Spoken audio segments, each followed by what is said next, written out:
محمد صلی اللہ علیہ وسلم جیسا دانائے سبل ہو وہی قوم راہ راست سے بھٹک جائے۔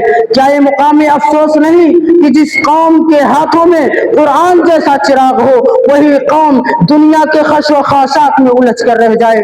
کیا یہ مقام افسوس نہیں کہ جس قوم کو انتم الاعلون ان کنتم مؤمنین اور کنتم خیر امت اخرجت للناس کا سرٹیفکیٹ دے دیا گیا ہو وہی قوم اس قدر حقیر ہو جائے؟ کیا یہ مقام افسوس نہیں کہ جس قوم کو وما الحیات الدنیا الا لعب و لہو کا الٹیمیٹم دے دیا گیا ہو وہی قوم اس قدر دنیا دار ہو جائے؟ السلام علیکم ورحمۃ اللہ وبرکاتہ۔ الحمد للہ رب العالمین والصلاة والسلام على سید الانبیاء والمرسلین وعلى آلہ وصحبہ اجمعین، اما بعد، قال اللہ تعالی اعوذ باللہ من الشیطان الرجیم، بسم اللہ الرحمن الرحیم، ألم يأن للذين آمنوا أن تخشع قلوبهم لذكر الله۔ قوت فکر و عمل پہلے فنا ہوتی ہے، قوت فکر و عمل پہلے فنا ہوتی ہے، تب کسی قوم کی عظمت پہ زوال آتا ہے۔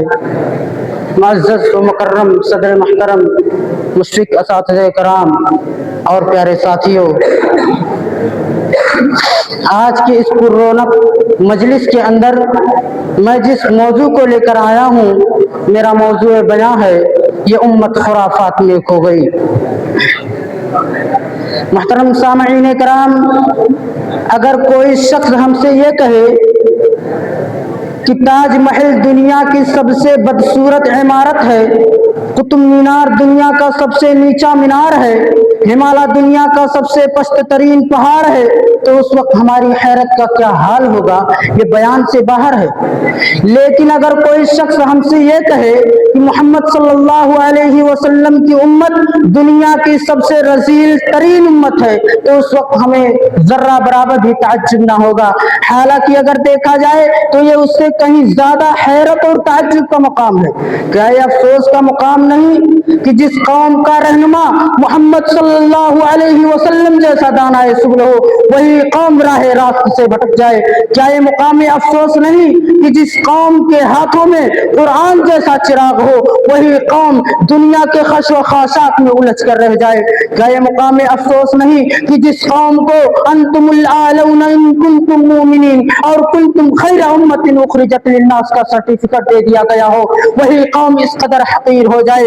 کیا یہ مقام افسوس نہیں کہ جس قوم کو وما الحیات الدنیا الا لعب و لہو کا الٹیمیٹم دے دیا گیا ہو وہی قوم اس قدر دنیا دار ہو جائے، اس قدر دنیا دار ہو جائے کہ لوگ کہنے لگے حقیقت روایات میں کھو گئی، حقیقت روایات میں کھو گئی، یہ امت خرافات میں کھو گئی۔ محترم سامعین کرام، اسلام کی اولین بنیاد توحید ہے، اسلام کی اولین بنیاد توحید ہے، لیکن آج ہمارے ملک کے چند پیٹ پرست خرافاتی ملاؤں نے اس عقیدہ توحید کی وہ درغت بنا دی ہے، وہ درغت بنا دی ہے کہ خدا کی پناہ آج ہمارے مسلم سوسائٹی کا یہ حال ہے کہ جو پیشانی، جو سر خدا لم یزل ولا یزال کے سامنے جھکتی تھی، آج وہی پیشانی، آج وہی سر کتا شائے گھوڑا شائے کی مزاروں کی زینت بنی ہوئی ہے، اس میں ہے کہ تعویذ اور گنڈوں کا بوجھ جو رہا ہے، فریاد دو سے عالم قبول کرتے ہیں تو اولاد اجمیر میں ملتی ہے۔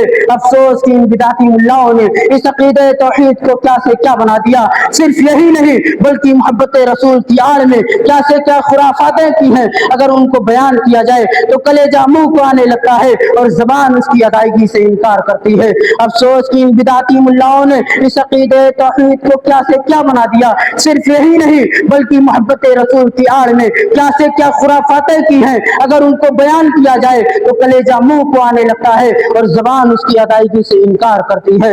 افسوس کہ ان بدعتی ملاؤں کو یہ بھی کہنے میں شرم نہیں آئی کہ وہی جو مستوی عرش تھا خدا ہو کر، وہی جو مستوی عرش تھا خدا ہو کر اتر پڑا ہے مدینے میں مصطفیٰ ہو کر۔ محترم سامعین کرام، یہ شاعری کہہ کر ان لوگوں نے اس رسول کی تعریف نہیں کی ہے، اس نبی کی تعریف نہیں کی ہے، بلکہ اس رسول پر تہمت لگائی ہے، اس رسول پر جس نے اپنا 63 سالہ زندگی خدا کو ایک منوانے کے لیے بےعزت کر دی، اس بلال کی توہین کی ہے جس نے کوہ ظلم و ستم کو اپنے اوپر ٹوٹ جانا گوارا کر لیا مگر لفظ عہد کو اپنے زبان سے الگ نہیں کیا، اس سمیہ اور یاسر کی ناقدری کی ہے جس نے موت کو گلے لگانا گوارا کر لیا مگر عقیدہ توحید سے پھرنا گوارا نہیں کیا۔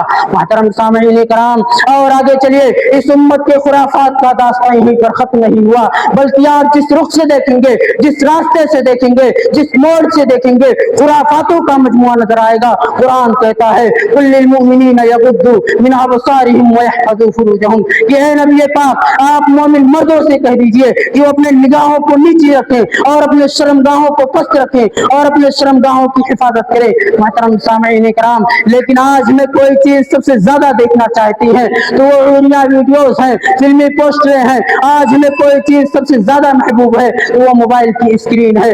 اور آگے چلیے، قرآن کہتا ہے وَقَرْنَ فِي بُيُوتِكُنَّ وَلَا تَبَرَّجْنَ تَبَرُّجَ الْجَاهِلِيَّةِ الْأُولَىٰ کہ اے نبی پاک، آپ ان سے کہتے ہیں کہ وہ اپنے گھروں میں برقرار رہیں اور زمانہ جاہلیت کی طرح اطلاع کرنا چلے۔ یہ وہی حکم ہے جو آج سے 1400 سال پہلے فاطمہ اور عائشہ کو دیا گیا تھا، اور بغیر کسی تکلیف کے آج ہماری مائیں اور بہنیں اسی کے مکلف ہیں۔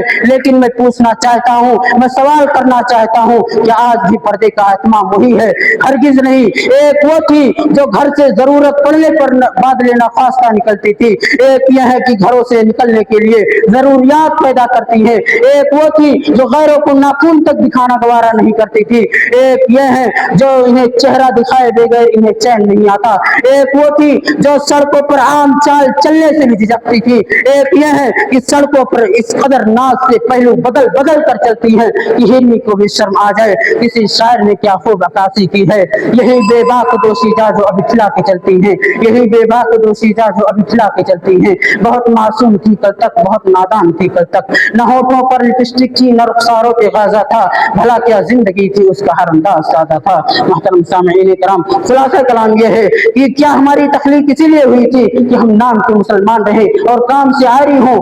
کیا ہماری تخلیق اسی لیے ہوئی تھی کہ ہم یغض من ابصارہم کی تلاوت کریں اور ہماری نظریں جو ہے غیر محرم عورتوں کے ساتھ جا ملے؟ محترم سامعین کرام، ہرگز نہیں، بلکہ ہماری تخلیق اس لیے ہوئی تھی کہ ہم بھٹکتی ہوئی مخلوق کو اس کے صحیح راستے سے روشناس کرائیں۔ اب آخر میں اللہ رب العالمین سے دعا گو ہوں کہ اللہ تعالی ان تمام مسلمانوں کو ان تمام خرافاتوں سے بچائے اور ہمیں قرآن و سنت پر عمل کرنے کی توفیق عطا فرمائے۔ آمین۔ وآخر دعوانا ان الحمد للہ رب العالمین۔